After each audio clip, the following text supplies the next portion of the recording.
ನಮಸ್ಕಾರ. ಎಲ್ಲರೂ ಹೇಗಿದ್ದೀರಾ? ನೀವೆಲ್ಲರೂ ಚೆನ್ನಾಗಿದ್ದೀರಾ ಅಂತ ಭಾವಿಸ್ತಾ welcome back to my YouTube channel Suma Achar Kannada vlogs. So ಇದು ಬಂದು 2ನೇ ಆಷಾಢ ಶುಕ್ರವಾರದ ವ್ಲಾಗ್ ಆಗಿರುತ್ತೆ. ಸೊ ಸ್ವಲ್ಪ ಲೇಟಾಗಿ ಅಪ್ಲೋಡ್ ಮಾಡ್ತಾಯಿದ್ದೀನಿ. ಬೆಳಗ್ಗೆನೇ ಎದ್ದು ಮನೆಯೆಲ್ಲ ಕ್ಲೀನ್ ಮಾಡಿ ಹುರಿಸಿ ಗುಡಿಸಿ ಎಲ್ಲ ಆಗಿತ್ತು. ಬಾಗಿಲು ಮಾತ್ರ ನಾವು ಹಾಗೆ ಹೊಸ್ಲನ್ನ ಒರೆಸ್ಕೊತೀನಿ. ಏಕೆಂದರೆ ಹಿಂದಿನ ದಿನ ಮೇಲ್ಗಡೆ ಮನೆಗೆ ಕೆಲಸದ ಆಂಟಿ ಬರ್ತಾರಲ್ಲ, ಅವರು ಬಾಗಿಲೆಲ್ಲ ತೊಳೆದ್ಬಿಟ್ಟು ಹೋಗಿರ್ತಾರೆ.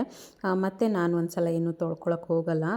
ಹೊಸ್ಲು ಮತ್ತು ನಾನು ಏನು ಕೂತಿದ್ದೀನಿ ಆ ಮೆಟ್ಲು ಕಲ್ಲೇನಿದೆ, ಆ ಮೆಟ್ಲು ಕಲ್ಲನ್ನ ಒರೆಸ್ಕೊಂಡು ರಂಗೋಲಿ ಮಾತ್ರ ಹಾಕೋತೀನಿ. ಹೊಸ್ಲಿಗೆ ಅರಿಶಿನ ಕುಂಕುಮ ಇಟ್ಕೊತೀನಿ. ಕೆಲಸದ ಆಂಟಿ ಬಂದು ಹಿಂದಿನ ದಿನವೇ ತೊಳ್ಕೊಟ್ಬಿಟ್ಟು ಹೋಗ್ತಾರೆ. ಅವ್ರು ಬರೋದು ಬೆಳಗ್ಗೆ ಲೇಟ್ ಆಗುತ್ತೆ, ಹಾಗಾಗಿ ಹಿಂದಿನ ದಿನವೇ ತೊಳ್ಕೊಟ್ಬಿಟ್ಟು ಹೋಗ್ತಾರೆ. ಭಾನುವಾರ ಸೋಮವಾರ ವಾರ ಇರೋದಾದರೆ ಭಾನುವಾರ ಭಾನುವಾರ ಬೆಳಗ್ಗೆನೇ ತೊಳೆದ್ಬಿಟ್ಟು ಹೋಗ್ತಾರೆ. ಮತ್ತು ಶುಕ್ರವಾರ ಪೂಜೆ ಮಾಡೋದ್ರಿಂದ ಗುರುವಾರ ಹಿಂದೆ ಬೆಳಗ್ಗೆ ಬಂದು ತೊಳೆದ್ಬಿಟ್ಟು ಹೋಗ್ತಾರೆ. ಏಕೆಂದರೆ ಅವರು ಬರೋದು ಲೇಟ್ ಆಗುತ್ತೆ. ಬೆಳಗ್ಗೆ ಅವರು 10:30 11 ಗಂಟೆಗೆ ಬರ್ತಾರೆ ಕೆಲಸದ ಆಂಟಿ ಮೇಲ್ಗಡೆ ಮನೆಗೆ. ಹಾಗಾಗಿ ಅವ್ರು ಬರೋವರೆಗೂ ನಾವು ಕಾಯ್ಕೊಂಡಿರೋಕ್ಕಾಗಲ್ಲ. ಕೆಲವೊಂದು ಸಲ ನಾನು ತೊಳ್ಕೊಂಬಿಡ್ತೀನಿ ಅವ್ರು ಬರೋದು ಲೇಟ್ ಆದರೆ. ಇನ್ನು ಕೆಲವೊಂದು ಸಲ ಅವರೇ ತೊಳ್ಕೊಡ್ತಾರೆ. ಹಾಗಾಗಿ ಆಂಟಿ ಏನು ಮಾಡ್ತಾರೆ, ಹಿಂದಿನ ದಿವಸನೇ ಎಲ್ಲ ತೊಳೆದ್ಬಿಟ್ಟು ಕ್ಲೀನಾಗಿ ಬಿಟ್ಬಿಟ್ಟು ಹೋಗ್ತಾರೆ. ಸೊ ನಾವು ವಾರ ಮಾಡೋ ದಿವಸ ಬಟ್ಟೆನಲ್ಲಿ ಕ್ಲೀನಾಗಿ ಮೆಟ್ಲು ಮತ್ತು ಹೊಸ್ಲೆಲ್ಲ ತೊಳ್ಕೊಂಡು ಒರೆಸ್ಕೊಂಡು ರಂಗೋಲಿ ಹಾಕ್ಕೊಂಡು ರೆಡಿ ಮಾಡ್ಕೊಳ್ಳೋದಷ್ಟೇ. ಹಾಗಾಗಿ ಬಾಗಿಲು ತೊಳೆಯುವಂಥ ಟೆನ್ಷನ್ ಇಲ್ಲ.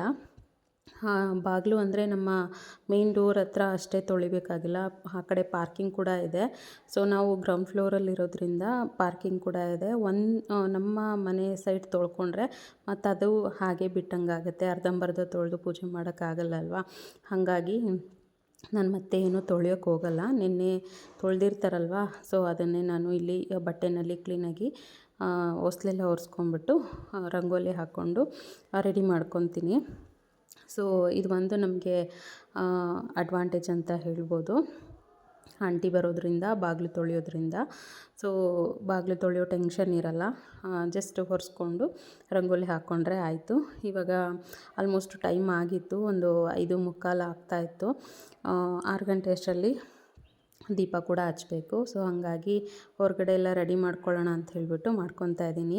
ನೈಟಲ್ಲಿ ನಾವು ಎಷ್ಟೇ ಕೆಲಸ ಮಾಡ್ಕೊಂಡಿದ್ರು ಬೆಳಗ್ಗೆ ನಾವು ಪೂಜೆ ಮಾಡುವಷ್ಟರಲ್ಲಿ ಅಷ್ಟೇ ಟೈಮ್ ಆಗಿಬಿಟ್ಟಿರುತ್ತೆ. ನಾವೆಷ್ಟೇ ಬೇಗ ಮಾಡ್ಕೋತೀವಿ ಅಂದರೂ ಕೂಡ ಅದು ನಮಗೆ ಬೇಗ ಆಗೋದೇ ಇಲ್ಲ. ಹಾಗಾಗಿ ಏನು ಮಾಡೋಕ್ಕಾಗಲ್ಲ, ಆದಷ್ಟು ಬೇಗ ಮಾಡ್ಕೊಳ್ಳೋಕ್ಕೆ ಟ್ರೈ ಮಾಡಬೇಕು ಅಷ್ಟೇ. ಈಗ ದೇವ್ರ ಮನೆ ಬಾಗಿಲಿಗೂ ಕೂಡ ಅರಿಶಿನ ಕುಂಕುಮ ಹಚ್ತಾಯಿದ್ದೀನಿ. ಇಲ್ಲಿ ನಾನು ರಂಗೋಲಿ ಏನೂ ಬಿಡ್ತಾಯಿಲ್ಲ, ಏಕೆಂದರೆ ಒಳಗಡೆ ಹೊರಗಡೆ ಓಡಾಡಬೇಕಾದ್ರೆ ಸ್ವಲ್ಪ ರಂಗೋಲಿ ಎಲ್ಲ ಒಳಗಡೆ ಕಾಲಿಗೆ ಸಿಗ್ತಾ ಇರುತ್ತೆ, ಮತ್ತು ಧೂಳು ಆಗ್ತಾ ಇರುತ್ತೆ, ಮತ್ತು ಇದು ಟೈಲ್ಸು ಕೂಡ ಸ್ವಲ್ಪ ಜಾರುತ್ತೆ. ಹಾಗಾಗಿ ಆ ಮಣ್ಣಿರೋದ್ರಿಂದ ಸ್ವಲ್ಪ ಕಾಲಿಗೆ ಸಿಕ್ಕಿ ಜಾರ್ಬೋದು ಅಂತ ಹೇಳ್ಬಿಟ್ಟು, ಮತ್ತು ಕಾಲಲ್ಲಿ ಮಣ್ಣೆಲ್ಲ ಇಟ್ಕೊಂಡು ಪೂಜೆ ಮಾಡೋಕ್ಕೂ ಹಿಂಸೆ ಆಗುತ್ತೆ. ಹಾಗಾಗಿ ನಾನು ಇಲ್ಲಿ ರಂಗೋಲಿನ ಹಾಕ್ಕೊಳ್ಳಲ್ಲ. ಬರೀ ಅರಿಶಿನ ಕುಂಕುಮ ಅಷ್ಟೇ ಇಡ್ತೀನಿ, ಹೂ ಇಡ್ತೀನಿ ಅಷ್ಟೇ. ಇಲ್ಲಿ ನಾವು ಬೇರೆ ಆಲ್ಟ್ರೇಷನ್ ಏನಾದ್ರು ಮಾಡ್ಕೊಳ್ಳೋಣ ಅಂದರೆ ಇದು ನಮ್ಮ ಸ್ವಂತ ಮನೆ ಅಲ್ಲ, ಬಾಡಿಗೆ ಮನೆ. ಸೊ ನಾವೇನೂ ಮಾಡೋಕ್ಕಾಗಲ್ಲ, ಏಕೆಂದರೆ ಕೆಲವೊಂದು ಓನರ್ಸ್ಗಳು ಎಲ್ಲರೂ ಒಂದೇ ಥರ ಇರಲ್ಲ. ಕೆಲವೊಬ್ಬರು ಏನೂ ಇಲ್ಲ, ತೊಂದರೆ ಇಲ್ಲ, ಮಾಡ್ಕೊಳ್ಳಿ ಅಂತ ಹೇಳ್ತಾರೆ. ಬಟ್ ಕೆಲವೊಬ್ಬರು ಹಂಗಿರಲ್ಲ, ತುಂಬ ಸ್ಟ್ರಿಕ್ಟ್ ಮಾಡ್ತಾರೆ. ಬಟ್ ಏನೂ ಮಾಡೋಕ್ಕಾಗಲ್ಲ. ಸೊ ಇರೋಷ್ಟು ದಿನ ನಮಗೆ ಹೇಗೆ ಅನಿಸುತ್ತೋ ಅವ್ರಿಗೂ ತೊಂದರೆ ಆಗಬಾರ್ದು, ನಮಗೂ ತೊಂದರೆ ಆಗಬಾರ್ದು ಅನ್ನೋ ರೀತಿಲಿ ನಾವಿರಬೇಕಾಗತ್ತೆ. ಹಾಗಾಗಿ ನಾನು ರಂಗೋಲಿನ ಏನೂ ಬಿಡ್ತಾಯಿಲ್ಲ. ನಾನು ಹೊಸ್ಲಿಗೆ ಅರಿಶಿನ ಕುಂಕುಮ ಇಡಬೇಕು ಅಂದರೆ ಹೊಸ್ಲು ತುಂಬ ಅರಿಶಿನ ಹಚ್ಚಿ ಮತ್ತು ಕುಂಕುಮ ಎಲ್ಲ ಇಟ್ಟು ರೂಢಿ ನನಗೆ. ಆದರೆ ಈ ಮನೇಲಿ ಆ ಥರ ಮಾಡೋಕ್ಕಾಗ್ತಾಯಿಲ್ಲ, ಏಕೆಂದರೆ ಓನರ್ ಬಂದು ತುಂಬ ಇಂಪಾರ್ಟೆನ್ಸ್ ಕೊಡ್ತಾರೆ. ಡೋರು ಮತ್ತು ಹೊಸ್ಲು ಇದಕ್ಕೆಲ್ಲ ಟೀಕ್ ವುಡ್ಡಲ್ಲಿ ಮಾಡಿರೋದು ಅಂಥೇಳಿ ತುಂಬ ಇಂಪಾರ್ಟೆನ್ಸ್ ಕೊಡ್ತಾರೆ. ಹಾಗಾಗಿ ಸುಮ್ಮನೆ ಅವ್ರಿಗೂ ಬೇಜಾರಾಗೋದು ಬೇಡ ಅಂತೇಳ್ಬಿಟ್ಟು ನಾನು ಓಕೆ ಎಷ್ಟು ಸಾಧ್ಯನೋ ಅಷ್ಟು ಕಮ್ಮಿ ಮಾಡಿದ್ದೀನಿ. ಹೊಸ್ಲಿಗೆ ಅರಿಶಿನ ಹಚ್ಚೋದ್ರಿಂದ ಏನು ಗೊತ್ತಾ, ನೆಗೆಟಿವ್ ಎನರ್ಜಿ ಅನ್ನೋದು ನಮಗೆ ಒಳಗೆ ಬರೋದಿಲ್ಲ. ಸೊ ಹಂಗಾಗಿ ನನಗೆ ಆ ಥರ ಮಾಡೋಕ್ಕೆ ತುಂಬ ಇಷ್ಟ. ನನ್ನ ಹಳೆ ವಿಡಿಯೋದಲ್ಲಿ ನೀವು ನೋಡಿರ್ಬೋದು. ಬಟ್ ಏನೂ ಮಾಡೋಕ್ಕಾಗಲ್ಲ, ಈ ರೀತಿ ಓನರ್ಸು ಸಿಕ್ಕಿದಾಗ ನಾವೇ ಸ್ವಲ್ಪ ಅಡ್ಜಸ್ಟ್ ಮಾಡಿಕೊಂಡು ಹೋಗಬೇಕಾಗತ್ತೆ. ಹಾಗೆ ಈಗ ಒಳಗಡೆ ಬಂದು ದೀಪ ಕೂಡ ಹಚ್ಕೋತಾ ಇದ್ದೀನಿ. ಆಲ್ಮೋಸ್ಟು 6 ಗಂಟೆ ಆಗೋಗಿತ್ತು. 6:30 ಒಳಗಡೆ ದೀಪ ಹಚ್ಬೇಕಿತ್ತು. ಸರಿ ಅಂದ್ಬಿಟ್ಟು ಫಸ್ಟು ಉಪ್ಪಿನ ದೀಪನ ಹಚ್ಬಿಟ್ಟು ಆನಂತರ ಮನೆ ದೀಪನ ಹಚ್ತಾ ಇದ್ದೀನಿ. ಫಸ್ಟು ಉಪ್ಪಿನ ದೀಪ ನಾವೇನು ಹಚ್ತೀವಿ ಅದಕ್ಕೆ ನಾವು ಮೊದಲು ಪೂಜೆ ಮಾಡ್ಕೋಬೇಕಾಗತ್ತೆ. ಫಸ್ಟು ಗಣಪತಿಗೆ ಪೂಜೆ ಮಾಡಿಕೊಂಡು ಆನಂತರ ಉಪ್ಪಿನ ದೀಪ ನಾವೇನು ಹಚ್ಚಿರ್ತೀವಿ ಲಕ್ಷ್ಮೀ ತಾಯಿಗೆ, ಮಹಾಲಕ್ಷ್ಮಿಗೆ, ಸೊ ಅದನ್ನು ನಾವು ಫಸ್ಟು ಅದಕ್ಕೆ ಸಪ್ರೇಟು ಗಂಧದ ಕಡ್ಡಿನ ತೊಗೊಂಡು ಫಸ್ಟು ಅದಕ್ಕೆ ಪೂಜೆ ಮಾಡಿಕೊಂಡು ಆನಂತರ ನಾವು ನಾರ್ಮಲ್ಲಾಗಿ ಪೂಜೆ ಮಾಡ್ಕೋಬೇಕಾಗತ್ತೆ.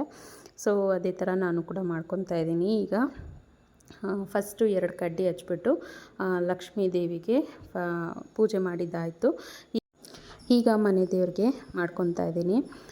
ಪೂಜೆ ಮಾಡಿಕೊಂಡು ಆನಂತರ ಪ್ರತಿ ಶುಕ್ರವಾರ ನಾವು ತುಪ್ಪದ ದೀಪ ಹಚ್ಚಿದ್ರೆ ಒಳ್ಳೆಯದಾಗತ್ತೆ. ಬಟ್ ನಾನು ಈ ಆಷಾಢ ಶುಕ್ರವಾರದಲ್ಲಿ ಹಚ್ತಾ ಇದ್ದೀನಿ. ನೋಡೋಣ, ಆ ಶಕ್ತಿ ದೇವರು ನಮಗೆ ಕೊಟ್ಟರೆ ನಾವು ಖಂಡಿತ ಪ್ರತಿ ವಾರವೂ ಹಚ್ಚಬೇಕು ಅಂತ ನಾನು ಅಂದ್ಕೊಂಡಿದ್ದೀನಿ. ಯಾಕಂದರೆ ಎಲ್ಲದಕ್ಕೂ ಅನುಗ್ರಹ ಆಗಬೇಕಾಗಿರೋದು ದೇವರಿಂದನೇ. ನಾವು ಏನೇ ಒಂದು ಮಾಡಬೇಕಾದ್ರೂ, ಏನೇ ಒಂದು ನಿರ್ಧಾರ ತೊಗೋಬೇಕಾದ್ರೂ, ಏನೇ ಆಗಬೇಕಾದ್ರೂ ಕೂಡ ದೇವರ ಅನುಗ್ರಹ ಇಲ್ಲದೆ ನಾವು ಏನೂ ಮಾಡೋಕ್ಕಾಗಲ್ಲ. ನಾನು ಆಷಾಢ ಶುಕ್ರವಾರದಲ್ಲಿ ಮಾತ್ರ ನಾನು ತುಪ್ಪದ ದೀಪ ಹಚ್ತಾ ಇದ್ದೆ. ಈಗ ಪ್ರತಿ ಶುಕ್ರವಾರನೂ ಹಚ್ಚೋಣ, ಆ ಶಕ್ತಿ ನಮಗೆ ಕೊಡಲಿ ಅಂತ ಕೇಳ್ಕೊತಾ ಇದ್ದೀನಿ. ಹಾಗೆ ಇವಾಗ ಪೂಜೆ ಎಲ್ಲ ಮಾಡ್ಕೊತಾ ಇದ್ದೀನಿ. ಹಾಗೆ ನಾನು ಇಲ್ಲಿ ನೈವೇದ್ಯಕ್ಕೆ ಎಲ್ಲ ಏನೂ ಮಾಡ್ತಾಯಿಲ್ಲ. ಏಕೆಂದರೆ ಲಾಸ್ಟ್ ಆಷಾಢ ವಾರದಲ್ಲಿ ನೈವೇದ್ಯಕ್ಕೆಲ್ಲ ಮಾಡಿಟ್ಟು ಮಾಡೋಣ ಅಂಥೇಳಿ ಅಂದ್ಕೊಂಡಿದ್ದೀನಿ. ಏಕೆಂದರೆ ಬೆಳಗ್ಗೆ ಎದ್ದು ಅಷ್ಟು ಮನೆ ಸ್ವಲ್ಪ ದೊಡ್ಡದಾಗಿರೋದ್ರಿಂದ ಎಲ್ಲ ಕ್ಲೀನ್ ಮಾಡಿಕೊಂಡು ಮಾಡೋಕ್ಕೆ ಸ್ವಲ್ಪ ಟೈಮ್ ಆಗೋಗುತ್ತೆ. ಏನಿಲ್ಲ, ಆ ಟೈಮ್ ಒಳಗಡೆ ನಾವು ಉಪ್ಪಿನ ದೀಪನ ಹಚ್ಬೇಕಾಗಿರುತ್ತೆ. ಸೊ ಟೈಮ್ ಆದಮೇಲೆ ಉಪ್ಪಿನ ದೀಪ ಹಚ್ಚಿದ್ರೆ ಅದು ಮನ್ಸಿಗೆ ನೆಮ್ಮದಿನೂ ಇರಲ್ಲ. ಹಾಗಾಗಿ ನಾನೇನು ಮಾಡ್ತೀನಿ, ನೈವೇದ್ಯಕ್ಕೆ ಹಾಲಿದ್ದರೆ ಹಾಲಿಡ್ತೀನಿ, ಇಲ್ಲಾಂದರೆ ಎಲೆ ಅಡಿಕೆ ಬಾಳೆಹಣ್ಣು ಮುರಿದ್ಬಿಟ್ಟು ಪೂಜೆನ ಮಾಡ್ಕೊಳ್ತೀನಿ. ಯಾಕಂದರೆ ಆ ಟೈಮಲ್ಲಿ ಅಂದರೆ ಟೈಮ್ ಫಾಲೋ ಮಾಡಬೇಕು, ಟೈಮ್ ಕರೆಕ್ಟಾಗಿ ನಾವು ಉಪ್ಪಿನ ದೀಪನ ಹಚ್ಚಬೇಕು ಅನ್ನೋದಷ್ಟೇ ನನ್ನ ಉದ್ದೇಶ. ಸೊ ಲಾಸ್ಟ್ ವಾರದಲ್ಲಿ ನಾನು ಪ್ರಸಾದನ ಮಾಡಿಡೋಣ ಅಂಥೇಳಿ ಅಂದ್ಕೊಂಡಿದ್ದೀನಿ. ಹಾಗೆ ನಮಗೆ ನಮ್ಮ ಮನಸ್ಸಿಗೆ ಹೇಗೆ ಅನಿಸುತ್ತೋ ಸೊ ಹಾಗೆ ನಾವು ಪೂಜೆ ಮಾಡ್ಕೋಬೇಕಾಗತ್ತೆ. ಯಾರೋ ಆಡಂಬರದಿಂದ ಮಾಡ್ತಾರೆ, ಹೀಗೆ ಮಾಡ್ತಾರೆ, ಹಾಗೆ ಮಾಡ್ತಾರೆ, ನಾವು ಅದೇ ಥರ ಮಾಡಬೇಕು ಅನ್ನೋದೆಲ್ಲ ಸುಳ್ಳು. ಏಕೆಂದರೆ ನಮ್ಮ ಮನೆಯಲ್ಲಿ ಏನು ವ್ಯವಸ್ಥೆ ಇದೆ, ನಮ್ಮ ಮನೆ ಪರಿಸ್ಥಿತಿಗೆ ಅನುಗುಣವಾಗಿ ನಾವು ಪೂಜೆನ ಮಾಡ್ಕೋಬೇಕಾಗತ್ತೆ. ಹೋಗ್ತಾ ಹೋಗ್ತಾ ನಮಗೆ ಅಭಿವೃದ್ಧಿಯಾಗಿ ದೇವರು ಅನುಗ್ರಹನ ನಮಗೆ ಸಿಕ್ಕಿದ್ರೆ ನಾವು ಕೂಡ ಆಡಂಬರದಿಂದನೇ ಮಾಡ್ಬೋದು. ಆದರೆ ನಾವು ಈಗ ಸದ್ಯಕ್ಕೆ ನಮ್ಮದು ಏನಿದೆ, ನಮ್ಮ ಕೈಲಿ ದೇವರಿಗೆ ಏನು ಮಾಡೋಕ್ಕೆ ಸಾಧ್ಯನೋ ಅಷ್ಟು ನಮ್ಮ ಕೈ ಮೀರಿ, ನಮ್ಮ ಅಳತೆ ಮೀರಿ ಮಾಡ್ಬೋದು. ಆದರೆ ಅದಕ್ಕಿಂತ ಜಾಸ್ತಿ ನಾವು ದೇವ್ರಿಗೆ ಏನೂ ಮಾಡೋಕ್ಕಾಗಲ್ಲ. ಏಕೆಂದರೆ ಒಂದು ಸಣ್ಣ ಹೂವು ಇಟ್ಟು 2 ಕಡ್ಡಿ ಹಚ್ಚಿದ್ರೂ ಕೂಡ ದೇವರು ಬೇಡ ಅಂತ ಹೇಳಲ್ಲ, ತಾರತಮ್ಯ ಮಾಡೋದಿಲ್ಲ. ಭಕ್ತಿಯಿಂದ ಕೈ ಮುಗಿಬೇಕು ಅಷ್ಟೇ, ಯಾವುದೇ ಆಡಂಬರದಿಂದ ಅಲ್ಲ. ಭಕ್ತಿಯಿಂದ ಕೈ ಮುಗಿದು ನಮ್ಮ ಸಂಕಲ್ಪ ಏನಿದೆ, ನಮ್ಮ ಕೋರಿಕೆಗಳೇನಿದೆ ಅದನ್ನೆಲ್ಲ ಕೇಳಿಕೊಂಡು ಒಂದು ಸಣ್ಣ ಹೂವು ಇಟ್ಟು 2 ಕಡ್ಡಿ ಹಚ್ಚಿ ಬೇಡ್ಕೊಂಡ್ರೂ ಕೂಡ ದೇವರು ಹೊಲಿತಾರೆ. ಬಟ್ ಆಡಂಬರದಿಂದನೇ ಮಾಡಬೇಕು ಅಂತ ಏನೂ ಇಲ್ಲ. ಬಟ್ ಆಡಂಬರದಿಂದ ಮಾಡೋರು ಕೂಡ ತಪ್ಪು ಅಂತ ನಾನು ಹೇಳ್ತಾ ಇಲ್ಲ. ಏಕೆಂದರೆ ಅವ್ರವ್ರ ಅನುಕೂಲ ತಕ್ಕನಾಗಿ ಅವರು ಮಾಡ್ಕೊತಾರೆ. ಆದರೆ ನಮ್ಮ ಒಂದು ಮಿಡ್ಲ್ ಕ್ಲಾಸಲ್ಲಿ ನಾವು ಏನು ಮಾಡ್ತೀವಿ ಅದನ್ನು ನಾನು ನಿಮ್ಮ ಜೊತೆ ಶೇರ್ ಮಾಡ್ಕೊತಾ ಇದ್ದೀನಿ. ಆಡಂಬರದಿಂದ ಮಾಡೋರು ಅವ್ರು ಮಾಡೋದು ತಪ್ಪು, ಅವ್ರಿಗೆ ದೇವ್ರು ಒಲಿಯಲ್ಲ ಅಂತ ಏನೂ ಇಲ್ಲ. ಸೊ ಎಲ್ರಿಗೂ ದೇವ್ರು ಒಲಿತಾರೆ. ಏನಂದರೆ ನಮ್ಮ ಕೈಲಿ ಏನಿದೆ, ನಮ್ಮ ಶಕ್ತಿ ಏನಿದೆ ಆ ಒಂದು ಶಕ್ತಿ ಅನುಸಾರ ನಾವು ಮಾಡಬೇಕಾಗತ್ತೆ ಅಷ್ಟೇ. ಸೊ ನೋಡ್ಬೋದು, ಈ ರೀತಿ ಸಿಂಪಲ್ಲಾಗಿ ನಾನು ಪೂಜೆನ ಮುಗಿಸ್ಕೊಂಡಿದ್ದೀನಿ. ಹಾಗೆ ತುಪ್ಪದ ದೀಪ ಹಚ್ಚಿ ಆರತಿ ಕೂಡ ಮಾಡಿದ್ದೀನಿ. ಬೆಳಗ್ಗೆನೇ ಪೂಜೆ ಮಾಡೋದ್ರಿಂದ ಏನೋ ಒಂಥರ ಪಾಸಿಟಿವ್ ವೈಬ್ಸ್ ಇರುತ್ತೆ. ಅದರಲ್ಲೂ ತುಪ್ಪದ ದೀಪ ಹಚ್ಚೋದ್ರಿಂದ ಒಂಥರ ಖುಷಿ ಇರುತ್ತೆ, ಮನಸ್ಸಿಗೆ ಒಂಥರ ನೆಮ್ಮದಿ ಇರುತ್ತೆ.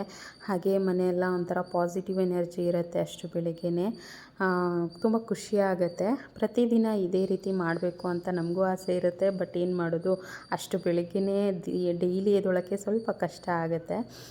ಬೇಗ ಎದ್ದಾಗ ಈ ರೀತಿ ಆಷಾಢ ಶುಕ್ರವಾರ ಶ್ರಾವಣ ಅಂತ ಅಂದಾಗ ಹೆಣ್ಮಕ್ಳಿಗೆ ಹಬ್ಬನೇ ಶುರುವಾಗ್ಬಿಡುತ್ತೆ.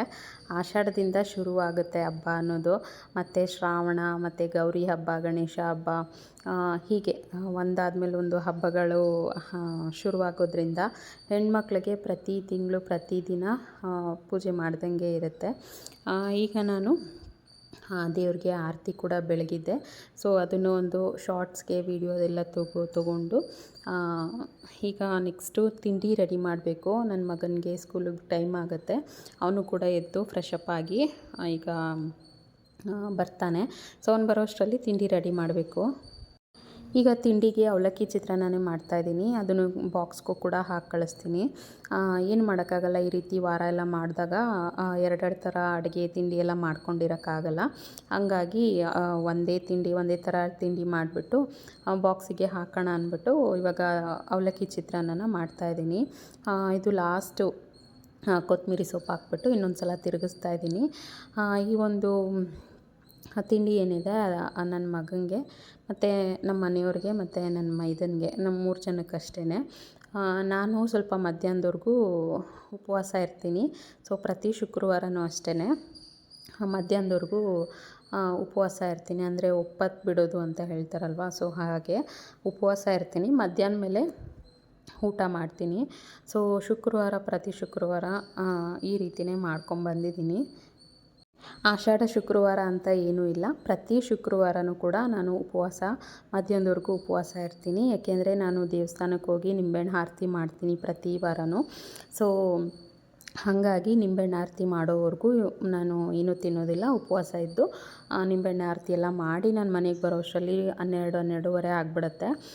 ಮತ್ತು ಬಂದು 1 ಗಂಟೆ ಅಷ್ಟರಲ್ಲಿ 1-1:30ಗೆ ಊಟನ ಮಾಡ್ತೀನಿ. ಸೊ ಹಾಗೆ ಮನೇಲಿ ತಿಂಡಿ ಎಲ್ಲ ಮಾಡಿಕೊಟ್ಟು ದೇವಸ್ಥಾನಕ್ಕೆ ಬಂದೆ.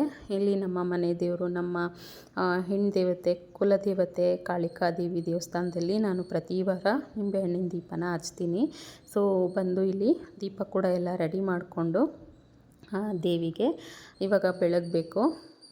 ಹಾಗೆ 12 ಗಂಟೆಗೆ ಮಹಾಮಂಗಳಾರತಿನೂ ಕೂಡ ಆಗುತ್ತೆ. ಸೊ ಮಹಾಮಂಗಳಾರತಿ ಎಲ್ಲ ಮುಗಿಸ್ಕೊಂಡು ಅಲ್ಲೇ ಪ್ರಸಾದನೂ ಕೂಡ ಕೊಡ್ತಾರೆ. ಸೊ ಪ್ರಸಾದನೂ ತೊಗೊಂಡು ನಾನು ಬರೋ ಅಷ್ಟರಲ್ಲಿ ಮನೆಗೆ ಆಲ್ಮೋಸ್ಟು 12:30-1 ಗಂಟೆ ಆಗಿಬಿಡುತ್ತೆ.